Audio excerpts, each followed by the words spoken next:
مصر ورده هو ورځ نه ګوري کله چې ډېره وړې تش ځي کله د جرم نه خېژي په باغ ډېرې وځي کله باغ ډېرې نه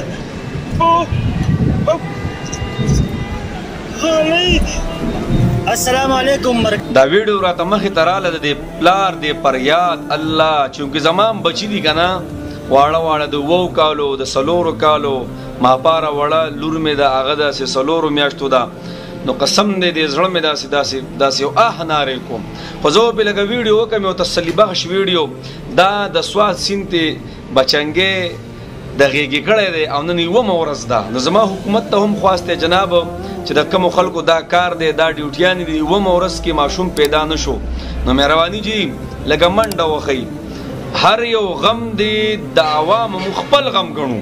اوس کو چېرې زه د افسرانو ته یو قسم درخواست کوم چې دا زما زوی وې او په دې اوبو کې پروت نو ما به څومره منډه واله تاسو ته زه یم جي نو چې کومې ادارې دې سره ټچ دي مهرباني کوئ جي منډه وښئ 1 ورځ ده جي او دا پلار او دا مور الله غم خو هغه غم دی چې بس دپنې کې بس دپنې کې خبره ختمه شي دا خاور دې په ور واړولې خبره ختمه شي خو هغه غم دوی به وایي چې کمې ګټې لاندې به یي څه به کوي میان به خوري الله دې د داسې غم نه مونږ ټولو ساتي په دوی دی الله سانه کې خو پلاره تعالی یو تسلی در کوم ښه ټول نه مخکې خو د اوبو چې کم مرګ دی هغه شهادت دی چونکې دا خو ماشوم دی دا خو بس د جنت مرغۍ دي خو دومره درته وایم چې ستا ټول عملونه یو خوا کړه ټول عملونه او په دې غم چې تا ته کم تکلیف رسی دا بل خوا که دا ګوره د دې ته به نه رسي یو قسم له ستا ټوله نیکۍ نه نیکۍ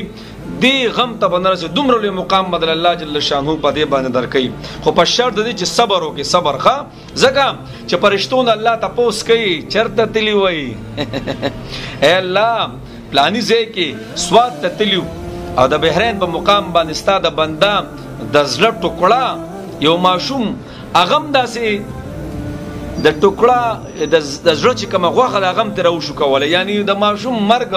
د زوی هغه مرګ هم ترې راوړو هغه روح هم ترې راوړو نو الله ورته فرمایي سیوي ای الله به سی کول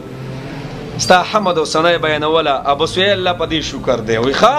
وایي ورکوي وله جنت بس د صبر بدله په دې وله جنت ورکوي او دا ماشومانان به قیامت کې څنګه چې قرآن به شفاعت کوي علما به شفاعت کوي انبیا به شفاعت کوي داسې شهدا به شفاعت کوي جناب دا ماشومانان به شفاعت کوي باقاعده به جګړه کې ستاسو دپاره غم غټ دی بلکل خو د دوی ګوره ډېر لوی مقام دی ډېر یو قسم لا الله جل شانه پې بخوخ عباداتو دومره مقام نه ورکوي څومره چې حالات په انسان راشي او په هغې صبر وکړي او هغې باندې وله ورکوي نو ټول نه مخکې خو الله دې تاسو ته دا غم اسان کړي څومره ماشومانان اکو هر حالت کې وفات شوي نو زه ټولو مور او پلار ته دا خوشخبري در کوم چې د دې صبر پې وکړئ د الله بندګان دي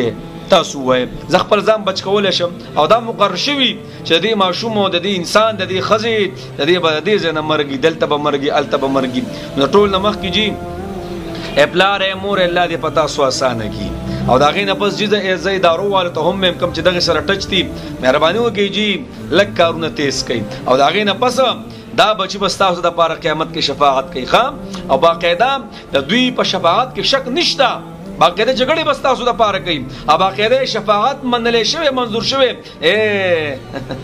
زما د نبي 3 بچي هلکان هغه په دې لاسو کې به دې سا لاړه او په دې لاسو کې زما نبي خپل بچی نیولی داسې ورته ګوري